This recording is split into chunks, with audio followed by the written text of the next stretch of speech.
안녕하십니까. 이주영법무사입니다. 개인회생을 진행하시는 분들 중에는 부동산이나 자동차를 지킬 수 있는지 궁금해 하시는 경우가 많이 있습니다.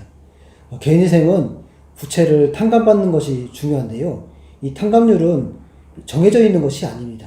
다만 채무자의 재산 가치나 수입, 가족, 부양가족에 따라서 탕감률이 정해지게 되는 것인데요.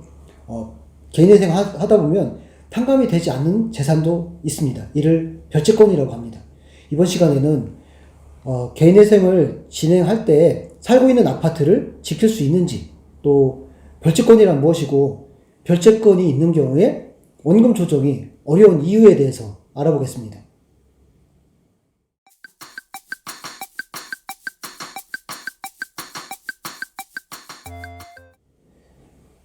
개인회생 탕감률은 어떻게 알 수 있을까요?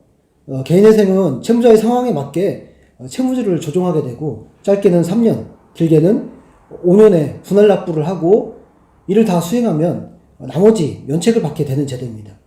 그런데 채무자의 부채 탕감률은 재산을 분석하고 소득 가치를 비교해서 알 수 있는 것이죠. 하지만 탕감이 안 되는 부분들이 있는데요. 이러한 것들을 별채권이라고 합니다. 별채권이란 무엇일까요?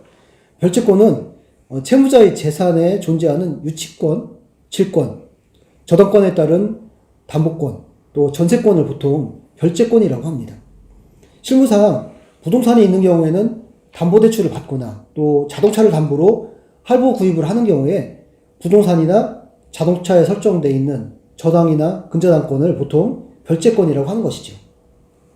이와 같이 부동산이나 자동차에 담보로 해서 대출을 받은 경우에 개인회생을 진행할 때 채권자 목록에 넣기는 하지만 개인회생의 변제계획안에 따라서 변제가 되는 것은 아닙니다. 별채권자의 경우에는 채권자가 돈을 회수하지 못하는 경우에는 권리를 실행해서 경매를 통해서 채권을 회수할 수가 있습니다. 다만 금지명령이나 중지명령이 결정이 되면 개인회생이 인가되기 전까지는 경매 진행이 정지가 되죠. 별채권을 해결할 수 있는 방법은 무엇일까요? 개인회생을 하면서 아파트나 차량을 지킬 수 있는 방법이 있을까요? 우선 자동차의 경우에는요, 개인회생 채권에 포함했더라도 채권자가 별도로 협의를 해서 이미 저당이 잡혀있는 채권자이기 때문에 채권자는 인가 후에도 언제든지 차량을 회수할 수 있게 되는 것이죠. 그래서 미리 협의를 하는 것이 중요합니다. 부동산의 경우에도요, 근저당권자인 은행과 협의를 진행해서 매월 입금해야 하는 금액 얼마인지 그 변제 계획을 협의를 해서 거친다고 하면 강제 집행, 경매 진행을 보류를 하게 되는데, 이 부분도 전적으로 채무자가 결정을 해야 됩니다.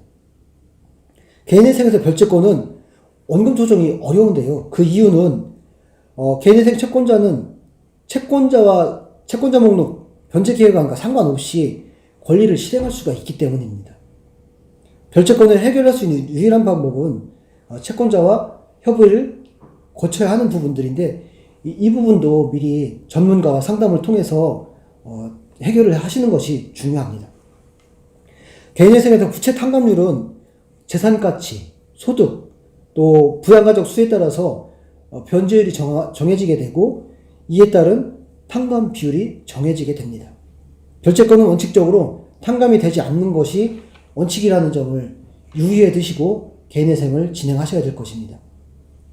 이상 개인회생을 하면 살고 있던 아파트를 지킬 수 있는지 여부와 별채권이란 무엇이고 별채권이 있는 경우에는 원금 조정이 어려운 사유에 대해서 알아보았습니다. 감사합니다.